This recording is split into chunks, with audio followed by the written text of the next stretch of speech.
So for today's objectives, we have this various items to be discussed. So let's start with the information flow. Okay, so information is one of the vital resources of the business. So this information is being used by various users of information so that they could make decisions. So we need to understand the internal and external flow of information so that we could prepare the accounting information system that would fit this particular users. So first, no, we have the operations personnel who knows the day-to-day operations, and with their day-to-day operation information, okay, such as let's say daily sales, okay, which is related to customer information, as well as purchasing, no, which is related to suppliers, the the laborers, no, or even the salaries of the employees. It's more on the operations personnel that we have the data about detailed, no, information.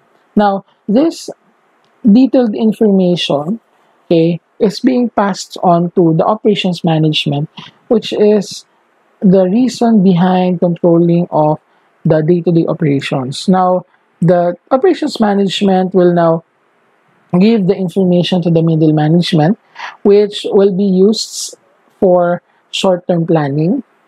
And this short-term planning information is now transferred to the top management to create naman long-term, no, plans as well as long-term forecasts. So the information flow inside the organization is somehow vertical or even horizontal. So you have two types of internal information flow. So the horizontal flow is focused more on the operations level, which captures the transactions and operations data. So as you can see here in our operations personnel level, now we have the light blue color, no, line wherein it shows us that information flows in the operations personnel, no, on a horizontal basis. Okay, they exchange information for their day-to-day operation. On the other hand, we have the vertical flow of information, which could be classified as downward or even upward. So on the downward information, so the top level management will give instructions, the quota, the budget, which will be cascaded up to the operations personnel. Now, on the other hand, we have the upward, wherein the information from the operations, okay, will be passed on up to the top level management. Okay, it's more on the performance information, and that's what we know as upward, okay, information flow. Okay, so we need to understand the flow of information because, no, each of this users group or even each of this user has a unique information requirement, okay, that as you go up or even as you go down, iba-iba sila ng kailangang information. Of course, the lower level part, which is more on the operations, they need the detailed, okay, detailed information. But as it goes higher up to the top level management, okay, the top level management, okay, needs less details as well as aggregated information already. So we need to understand the flow as well as the information requirements of the users so that we can incorporate them in creating a good accounting information system. Okay, so that's all about information. Now let's talk about naman what a system is. So a system is a group of interrelated multiple components or subsystems that serve a common purpose. So it's just like a computer system, which is consists of the hardware, the software, and the liveware. Okay, so each of these are interrelated, and their purpose is to create a computer system that could be used for researching, for studying, or even for playing, di ba? Okay, so a system, okay, could be having a decomposition or even interdependency. So pag sinabi natin system decomposition, it's more on the process of dividing the system into smaller subsystem part. So bakit natin kailangan i-divide ang system, okay, into smaller parts. It's because of the fact na a decomposition is convenient way of representing, viewing, and understanding the relationship among subsystems. So by decomposing a system, we can present the overall system as a hierarchy and a view of relationship between the subordinate and higher level subsystem.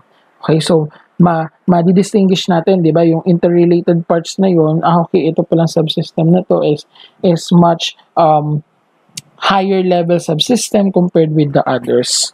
Okay? On the other hand, we have system interdependency, wherein it means the system's ability to achieve its goal depends on the effective functioning and harmonious interaction of its subsystem. Okay? So, a system, as mentioned to you a while ago, is consists of multiple or even smaller system or subsystems. Okay? All are distinct parts that should be functioning properly. No? They should be interrelated. They should function properly. Why? Because if one fails, okay, let's say for the computer system na example ko kanina, yung tatlong parts na yun, liveware, hardware, software. Let's say for example, si software nag-shutdown. Okay? So, it means that the whole system will not function anymore. So, we need to understand that as we decompose it into a smaller unit, we need to understand that this smaller unit needs to be interdependent, needs to be harmonized, and needs to be functioning, no? In order for us to achieve its purpose so that the system will not fail. Okay? Any question? Okay. So, discussing separately kanina information as well as system. Ngayon naman, let's understand the combination, an information system. So, an information system is a set of formal procedures by which a data, okay, is being collected, processed, and then distributed to a user, okay, for decision making. So, let's understand ano yung data that was being collected. So, it's all about a transaction. So, a transaction is a business event, no, which contains either financial or even non-financial information. So, for a financial transaction, okay, it's more on economic events that affect the assets, even the liabilities, no, and capital or equity of the organization. So, basic accounting, di ba? Once a transaction is financial, it means it affects and it has a monetary effect in the business. Let's say, for example, a purchase of an airplane ticket, di ba? So, kapag nag-purchase tayo, we have paid. Magdi-decrease yung asset. Then, we will recognize somehow expenditure, okay, which will decrease our capital or equity. Now, considering that, no, we have as well non-financial information or non-financial transactions, which are all other events, okay, processed by the organization's information system other than financial transactions. Okay, so let's say for example, we have the airplane recognition, airplane reservation. So on an airplane reservation, without yet paying it, okay, there's no commitment by the customer. And in that case, since no commitment pa to purchase siya, ibig sabihin we don't have yet any liabilities, we don't have yet any decrease in cash. Okay, so that's a non-financial transaction. So this transaction gives us the financial as well as non-financial data, okay, that will be collected and processed by the information system as discussed kanina sa definition. And as this information process that data, it will now turn into an information, and that information will be used by the user, okay, whether internal or external, in order for them to make decisions.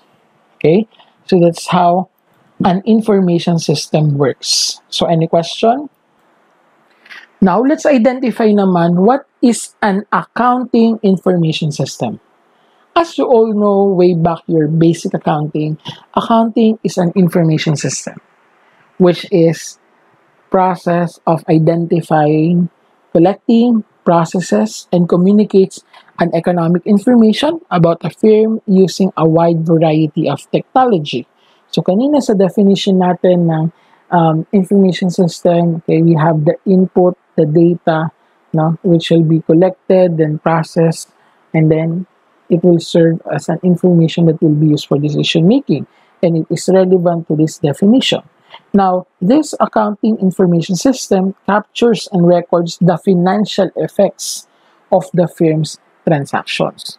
It also distributes transaction information to operations personnel in order for them to coordinate many tasks.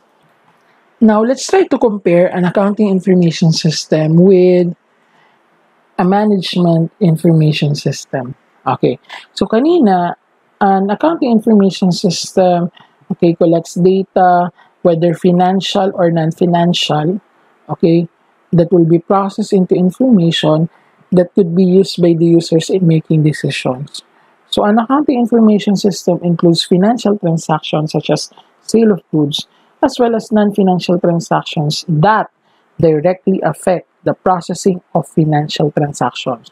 So example of which is addition of newly approved vendor. So bakit po kailangan addition of newly approved vendor accounting information system? Yes, no, later on our chat, maybe that's around chapter 5 on the expenditure cycle. So one part of the process there would be adding the newly approved vendor, because as you encode the data about the purchases from this particular vendor, okay, so we can already have this particular process, no, na related dun sa financial transaction, okay. While on the other hand, management information system only focuses on non-financial transactions that are not normally processed by a traditional accounting system, such as, let's say, for example, tracking of customer complaints, which is technically, as the organization grow in size and complexity, specialized functional areas emerge requiring additional information, no, which could be used in the production or even in the planning or control of the business natin. Okay? So, that's the distinction between an accounting information system and management information system. No? An accounting information system processes both financial and non-financial transactions that are related to financial transaction, while management information system, okay, are processing the non-financial transactions that cannot be normally processed in a traditional accounting information system. Okay, another view about accounting information system and management information system. So information system as a overall, no, is subdivided into accounting information and management information system. Okay, so later on the accounting information system, we will be discussing the three particular major subsystem, which is una yung TP na nandiyan, TPS, which is the transactional processing system. Then the GLS, which is the general ledger, okay, saka yung FRS, which is financial reporting system, and also MRS, which is the management reporting system. While the management information system are all of the systems used by the various departments or even subsystems such as financial management system, marketing, distribution, human resource system. So we will be focusing more on with the accounting information system. Okay, any questions so far? Now let's talk about the accounting information subsystems. So first, we have the TPS, which is the transaction processing system, which supports the daily business operations, okay, with numerous reports, documents, and messages for users throughout the organization. Then we have as well the general ledger or financial reporting system, which is producing the traditional financial statements, such as the statement of comprehensive income, the balance sheet, the statement of cash flows, the tax returns, and other reports required by the law or even the international reporting standards. Okay, And lastly, we have the management reporting system, which produces internal management with special purpose financial reports or modified reports that could be used by the internal users in making decisions. So, hindi siya MIS, which is Management Information System. It is Management Reporting System. So, it's still an integrated part of the AIS. Diba? Samantala yung MIS kanina, kapag hindi siya nagawa nitong AIS, then that's MIS. Okay? So, the general model of accounting information system. So, it starts, okay, balikan natin yung definition kanina ha. So, an accounting information system is the one that collects whether financial or non-financial information, okay, from external sources of data or even internal sources of data. It will be collected, then it will be processed, no, by the database management.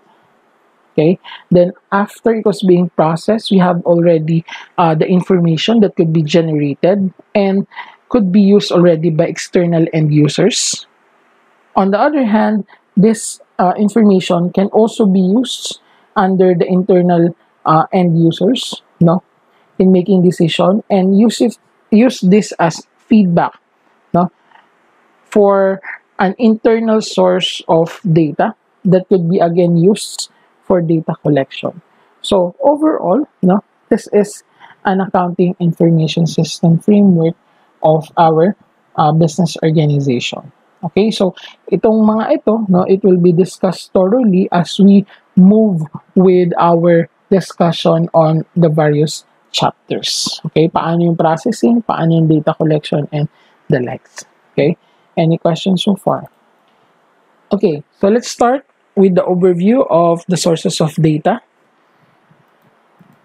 So we have the data source. So the data sources are financial transactions that enter the information system from internal or external source. So kanina doon sa presentation ng general process ng isang general model for an accounting information system, okay, so it's more on the external, no, but we have two financial transactions. We have external and internal. So under the external financial transaction, which is an external source, no, are the most common sources of data for most organizations. So it includes ano ba external processes natin.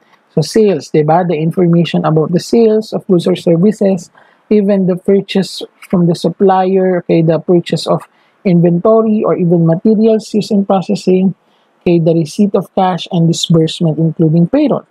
So those are the external data sources. On the other hand, internally, now we have the exchange or movement of resources within the organization. Okay, so example of which is the movement of raw materials into work in progress. Okay, napag-aralan nyo sa accounting, di ba?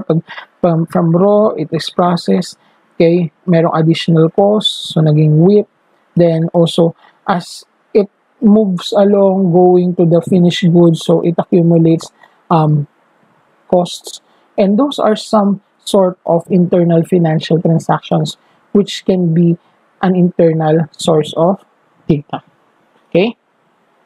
So, this data, okay, by the way, ano ba yung data? Data are facts which or may not be processed, okay, and have no direct effect on the users. So, data pa lang siya. Wala pa siya talagang effect to the users. Now, we need to transform those data into an information. Okay, by the way, ano bang information? So, an information causes the users to take actions. So, raw data. Yung raw data na yun, ipoprocess natin para maging information na kagamit-gamit para sa mga users. So, in transforming the data into information, we have the various functions, okay, in transforming data. We have the data collection, the data processing, the data management, at saka information generation. Okay, so let's start with the data collection. So, nung meron na tayong data coming from external or even internal sources, okay, the data collection is the first operational stage in an information system. The objective is to ensure that the event data entering the system are valid. Okay, dapat valid pag nagko-collect tayo. Okay, complete and free from material errors. So in respect to this, no, the most important stage in the system is data collection. Okay, we need to capture all of the transaction data, record the data into forms, okay, and validate and edit those data. Kasi, bakit? Alam nyo naman yan, di ba? Na kapag mali ang data source natin, malamang mali yung mapaprocess, mali na rin yung mabibigay information. So, everything boils down with this first step, no, the data collection. So, again, take note that it is very crucial in understanding that there should be no error, okay, in the data collection. Okay? Then, after data collection, we have the data processing. So, once collected, data usually require processing to produce information. So, tasks in the data processing stage range from simple to complex, no, processes. So, it includes classifying, transcribing, no, kaya naman sorting, ibabatch natin, merging data, calculating it, summarizing, or even comparing. So, in the accounting information system, you need not to do it manually, no? It's already an input already in the system that will do the data processing. Okay? So, this data being processed will be stored, retrieved, or even be deleted in a data management. Okay? So, ano ba tong database? So, the organization's database is a physical repository for financial and non-financial data. It can be a filing cabinet or even a computer disk or even sa panahon ngayon, USB, or even it could be an online drive na, no? Wherein we can upload the data to store it and then afterwards you can retrieve it. Okay? So, it is important for us also to take note that in data management, no, the information needs to be stored properly. Otherwise, no, kapag nagsabog-sabog yan, then wala ring gamit yung na-process na natin na data. Okay? So, after it was being stored, you can now retrieve it, okay, for information generation. So, in an information generation process, okay, so it's a process of compiling, arranging, formatting, or even presenting information to the users. Okay?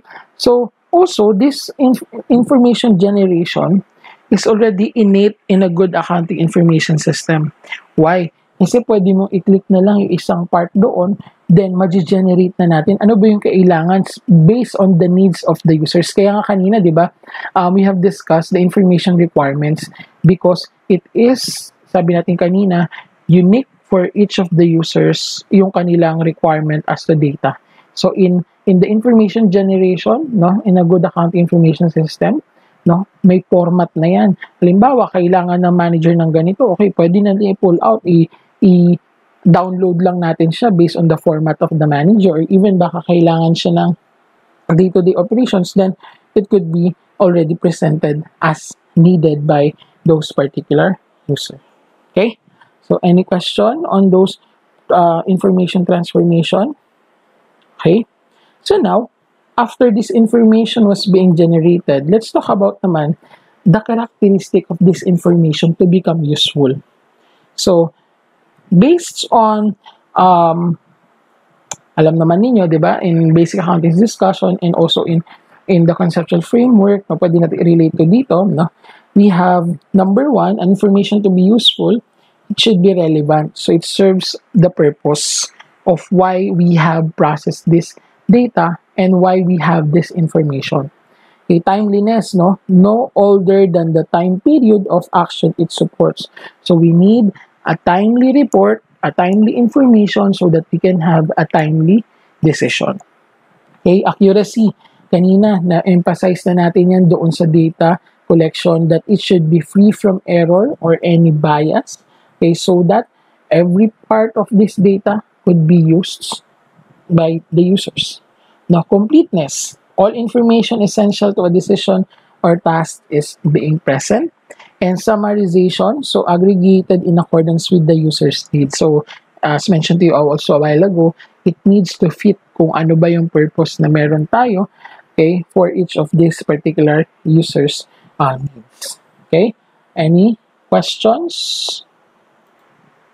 Okay. Next, let's try to understand the information system objectives.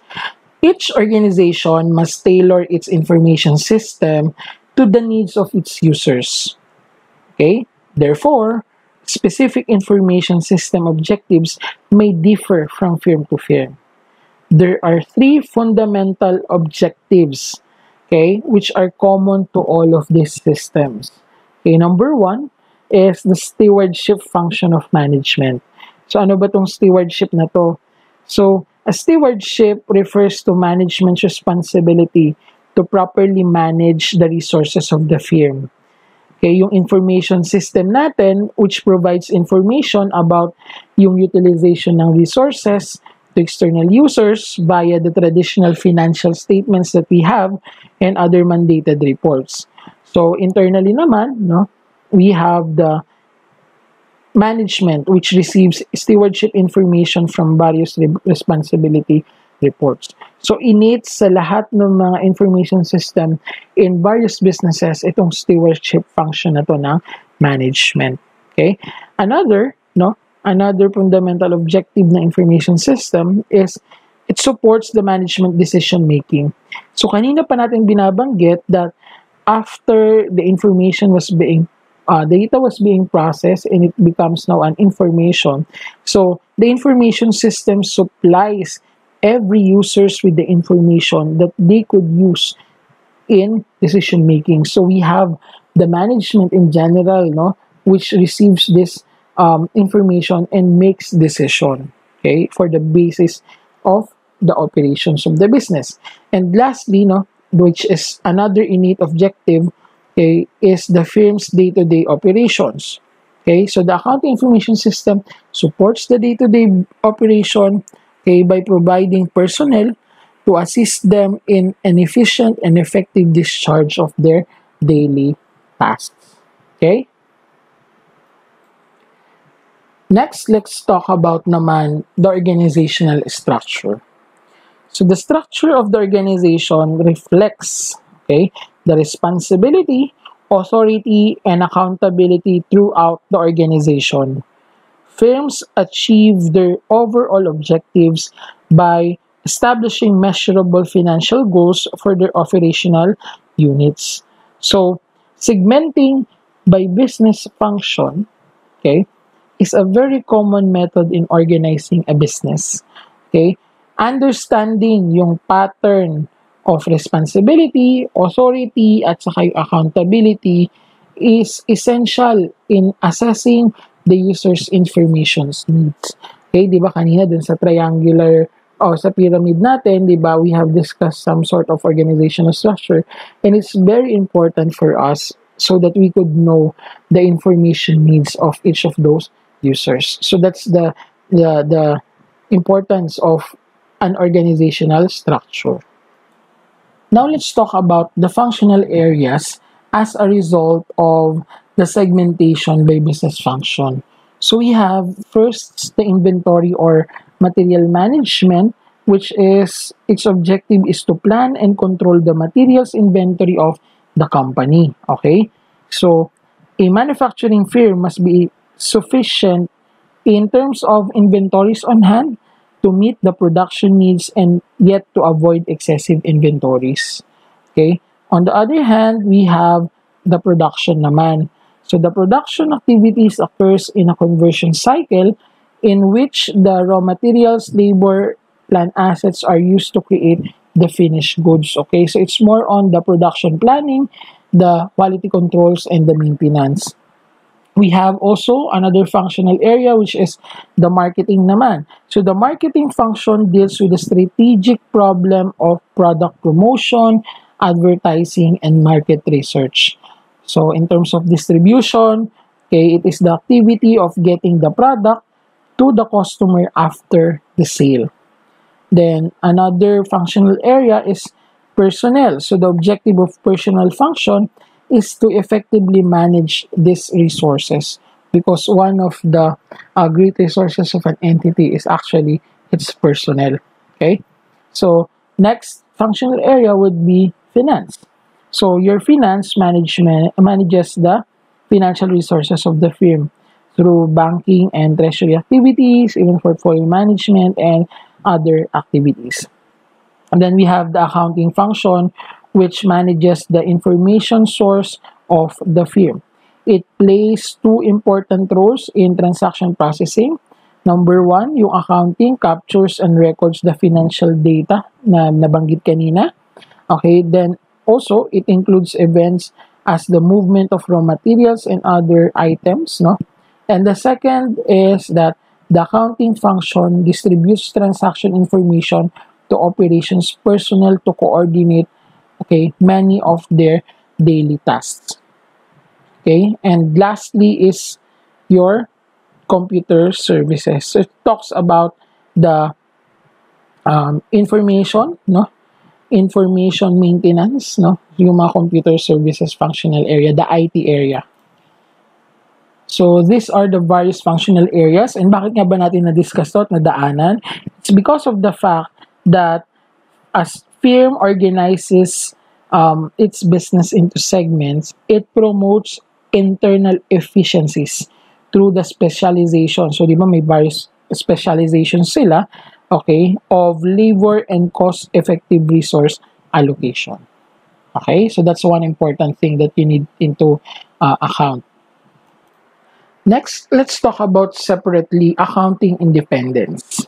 So, an information reliability, okay, requires accounting independence. So, when we talk about accounting independence, it talks about the accounting activities or the accounting functional area must be separate and independent of the functional areas maintaining the resources. So, hindi natin pwedeng gawin na magkaroon tayo ng both duties ng accounting as well as maintaining the resources. Why? It's because, una, di ba, there should be a segregation of authority or segregation of duty. And also, no, if once na same ito at hindi nag-separate at hindi independent, then we have now, kumbaga, a problem in terms of data integrity. Okay, kasi baka mamaya may nanipila ni accounting yung data ng maintaining resources. Also, now in accounting independence, accounting supports this function with information. So, sinusupport na accounting yung various functional areas, but does not actively participate. So, meaning, we just support them with data, but hindi tayo nandun sa may personnel, hindi tayo yung may nandoon sa finance, or even the distribution, no? We just support them with the information that they need. And also, decision makers in this function require that such vital information be supplied by an independent source to ensure its integrity. So, nabanggit ko na kanina, okay, accounting should be a separate functional area so that the integrity of it would be, kumbaga, ensured. Okay? Any question? So, balikan lang natin yung computer services function natin kanina. So, this computer services function contains both the centralized data processing as well as distributed data processing. So, let's just have a short comparison between these two. So, kapag sinabi nating data, distributed data processing, so it's one that reorganizing the computer services function into small information processing units that are distributed to the end users and placed under their control. So it's more on the distributed information to the end users already. While the centralized data processing, all data processing is performed by one or more large computer housed at a central site, okay, that serves users throughout the organization. So the primary areas in this particular centralized data processing is the data administration, data processing, systems development, and systems maintenance. So the IT technology function, itong computer services function na to, okay, like accounting, is associated with the information source. Its activities can be organized in number of different ways. Okay, so most organizational structures fall somewhere between these extremes and embody the elements of both the distributed as well as centralized. Okay? So, any question about the computer service function? So, ano yan kasama yan sa isang accounting information system. We need the computer services function so that we could be able to process the information, process the data properly to become an information. Okay? Mga IT-related functions pa. Okay? So, we have the systems development, the database administration, at saka yung database processes natin na naglalaman ng various new systems development, system maintenance, data control, preparation. Okay, so, ito yung mga various IT functions in a centralized system. Okay? Ito naman yung sa distributed. As you can see, anong pinagkaiba ng centralized? Diba sa centralized, all data processing is performed by one large computer in-house at the central site. So, meron siyang various areas na nabanggit dito sa babang part natin, di ba? The systems development, data administration, at saka data processing. Samantalang sa isang distributed naman na processing system, okay, each of the functions of business has its own information processing unit. Okay? Hindi siya yung centralized na kagaya kanina. Okay? Any question about that? Okay, sir, ano mas maganda? Usually, companies nowadays are using centralized system. Okay? Any question before we proceed? Although most of the companies are using centralized, let's understand potential advantages of the distributed data processing. So one of the advantages is cost reduction in hardware and data entry tasks. Okay? So bakit po tayo nagko-cost reduce in terms of hardware and data entry tasks? It's because of the fact that we can cost reduce, either the data can be entered and edited at each of the IPUs, yung individual processing unit natin kanina, 'di ba? So, the data can be entered and edited here, kaya naging advantage, eliminating a centralized task on data conversion, at saka, cost reduce din yung data entry because of the application's complexity can be reduced, which in turn reduces development and maintenance costs.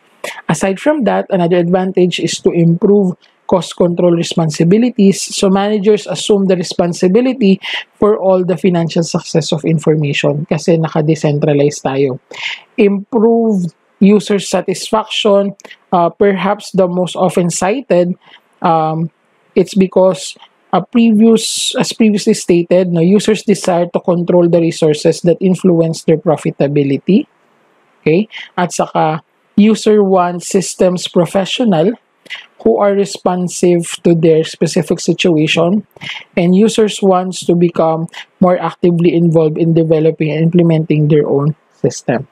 And lastly, yung backup system or yung backup of data can be improved through the use of multiple data storage sites. Okay? So, the potential disadvantages naman ng distributed data processing is somehow loss of control kasi nga, in this wide range of distributed data processing, so what will happen is magkakaroon tayo ng various people who are holding the data. Then mismanagement of companies' resources because of the fact that information processing service represents a significant expenditure for many organizations. Thus, distributing the responsibility for these resources will inevitably lead into the mismanagement and suboptimal utilization of resources. Then, the hardware and software incompatibility. So, distributing the responsibility for hardware and software purchases to users can result into an uncoordinated and poorly conceived decision. Then we have also redundant tasks kasi each of the departments will have the individual processing units which can be done in the centralized na isa na lang, di ba? Consolidating tasks usually segregated. So dahil nga may individual processing units and somehow we need one report, there would be a problem as to the consolidation. No? Kasi another task pa yun. Compared with centralized na kapag syempre naka-centralized na, then the consolidation is already happening already in the central area. Then difficulty in attracting qualified personnel because or even qualified professionals because end-user managers may lack the knowledge to evaluate the technical credentials and relevant experience of candidates applying for position as a computer professional.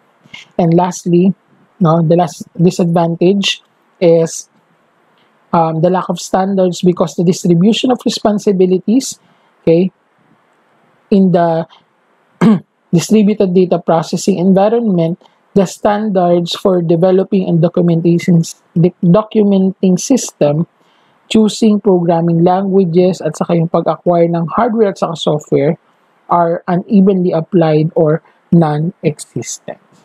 Okay?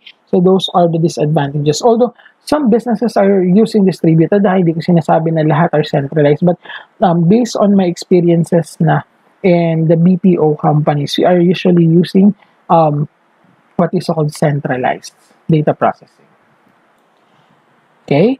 So the next objective is to discuss the evolution naman of information system models. And the first of which is all about the manual process model. So the processing of the information, the transaction, as well as accounting in a manual process model are usually done using the paper documents. So hindi pa talaga siya computerized, manual, no, handwritten.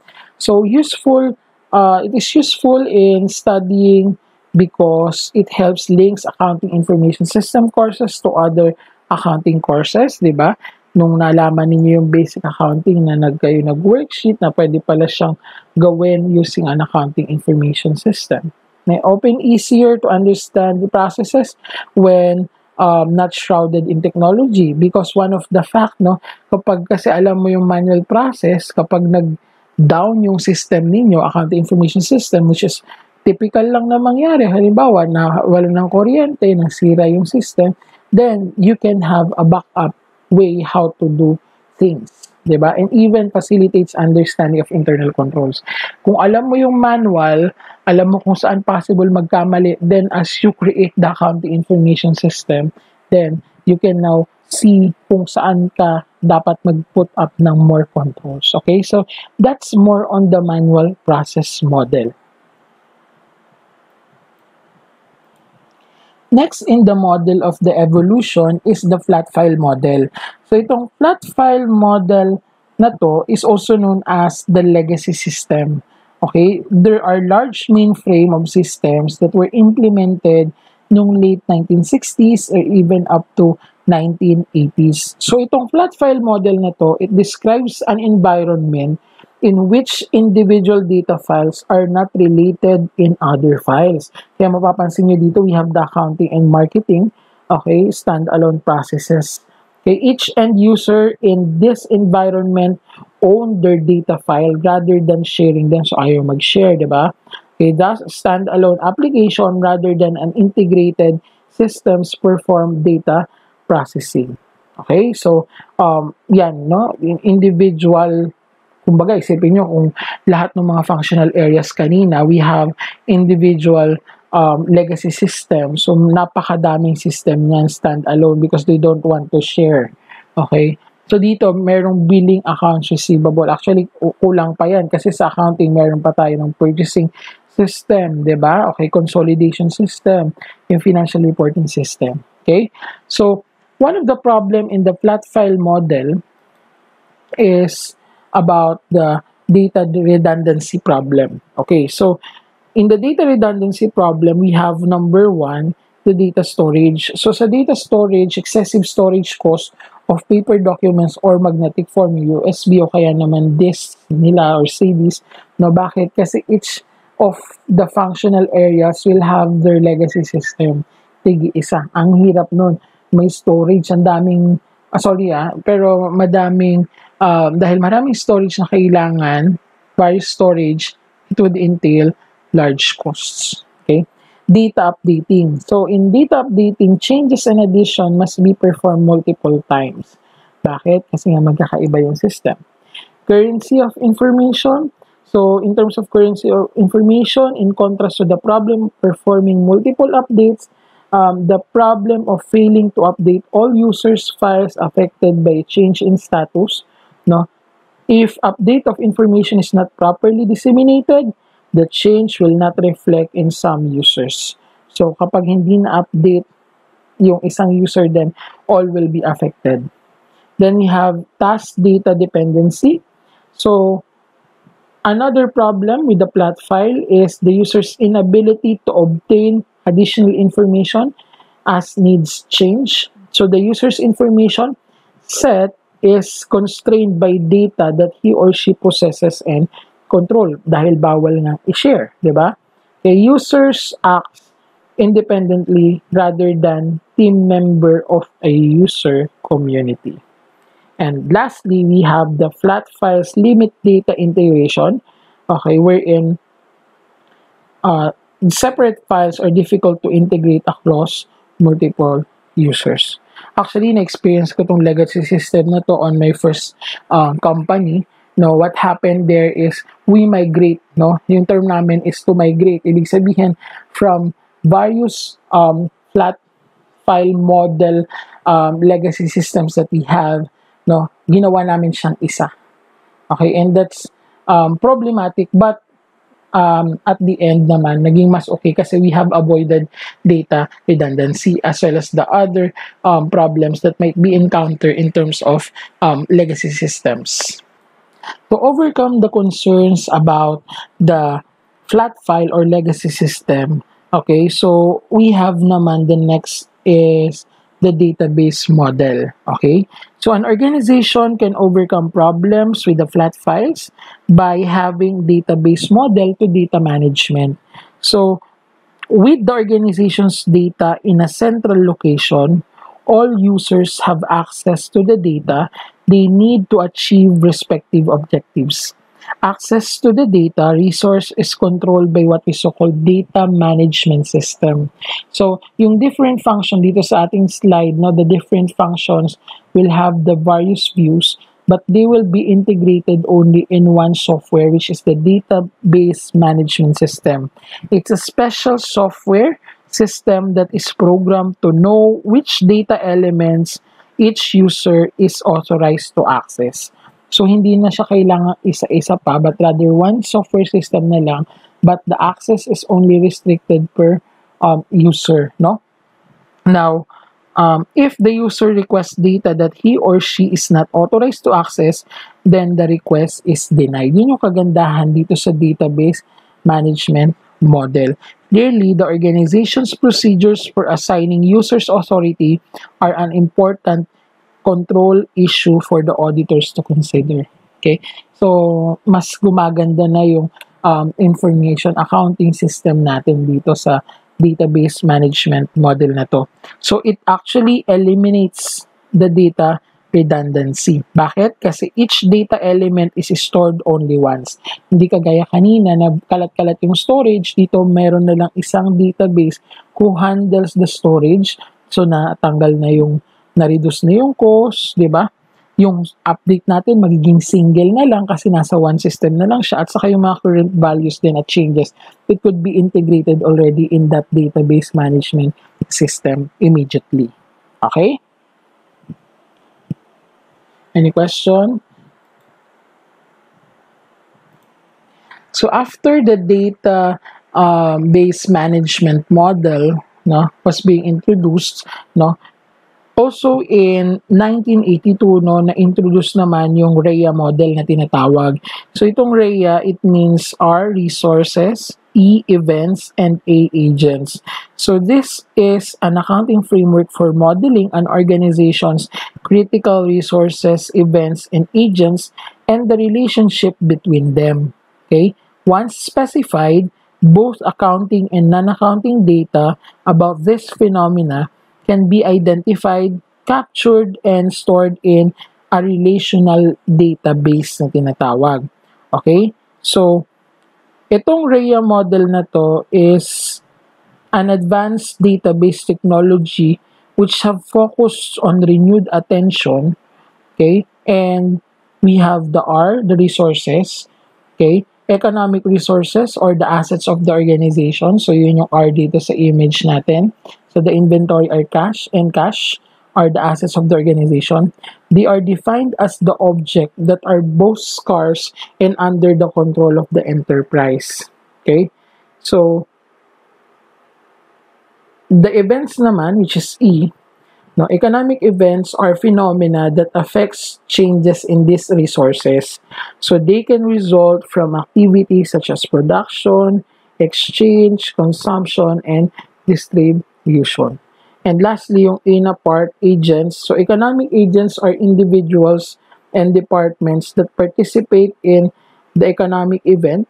They are parties both inside and outside the organization with discretionary power to use or dispose the economic resources. So itong overall, the RHEA model requires the accounting phenomena be characterized in a manner consistent with the development of multi-users view.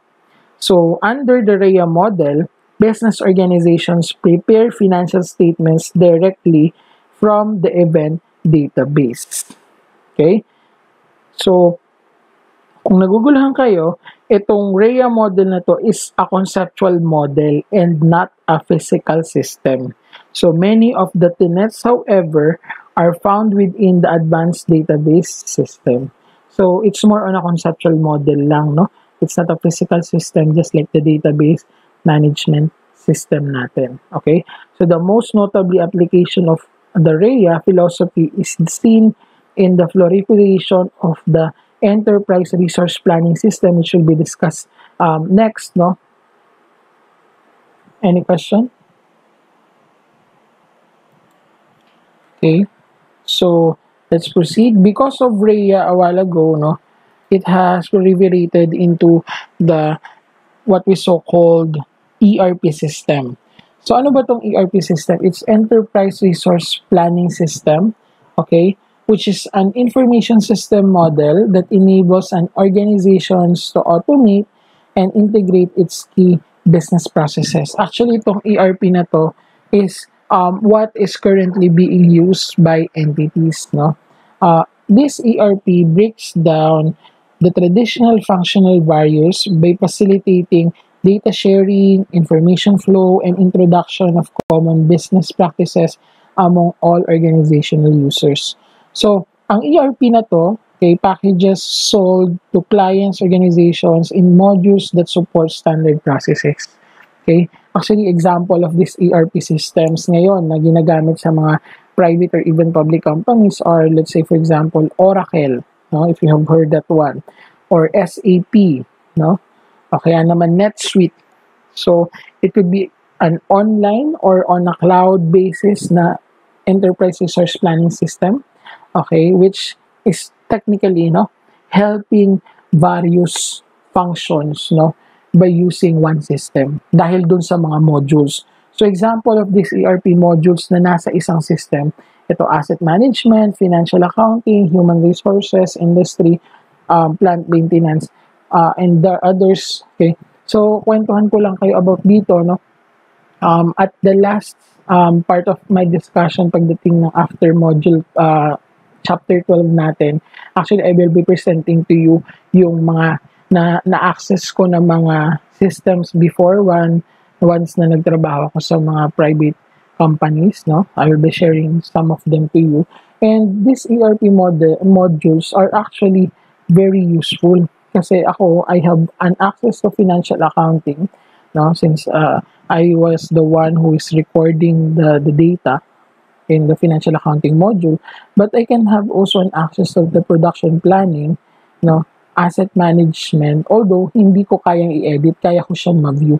So, with the use of the ERP model, it has the database management, nandun din yung RHEA, okay, nandun din somehow manual system. So, kumbaga integrated lahat ng mga models na na-discuss kanina. Okay?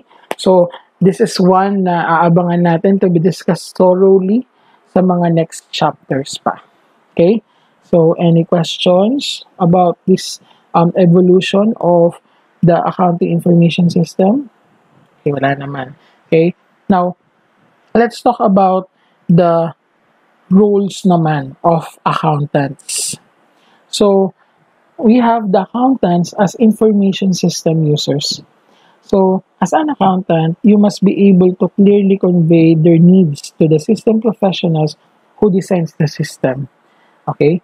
So, kapag meron, halimbawa, hindi pa gawa yung system or gagawa pala ng system, you as an accountant should really give those na gumagawa, especially the IT experts, ano yung specific design that your company needs in order for you to have a great accounting information system. No? The accountant should actively participate as well in systems development projects to ensure appropriate systems design.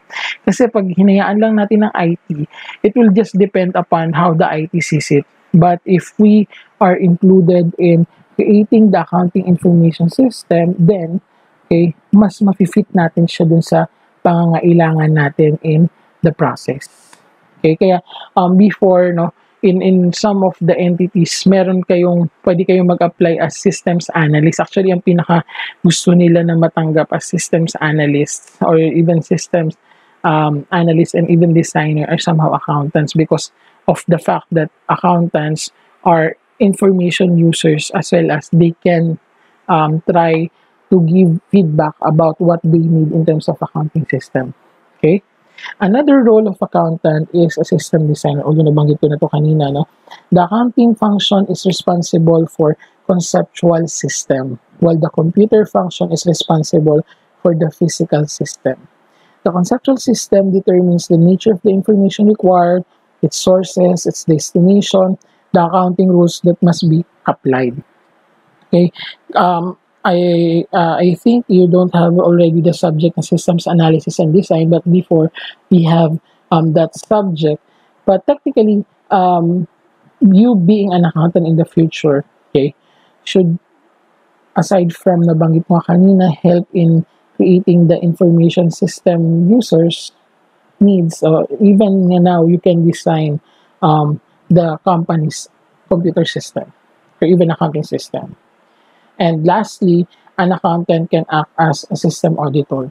So it could either be an external auditor which attests the fairness of the financial statements or even the assurance. Okay, you can audit the system. Kaya nga meron tayong IT audits, no, pagdating nyo ng third year, even fourth year, kung not mistaken. Okay, so that you can really evaluate the IT parts naman. Okay, now you have IT auditors as well as internal auditors. So accountant as a system auditor will help to enhance the reliability of the accounting information system, okay, na nabanggit natin kanina. So that's it, no? The information system about the perspective of an accountant. Any question? So this is just simply an overview of what we are going to discuss thoroughly pagdating ng mga next chapters pa. Okay? So, any questions? Okay, so with that, thank you very much.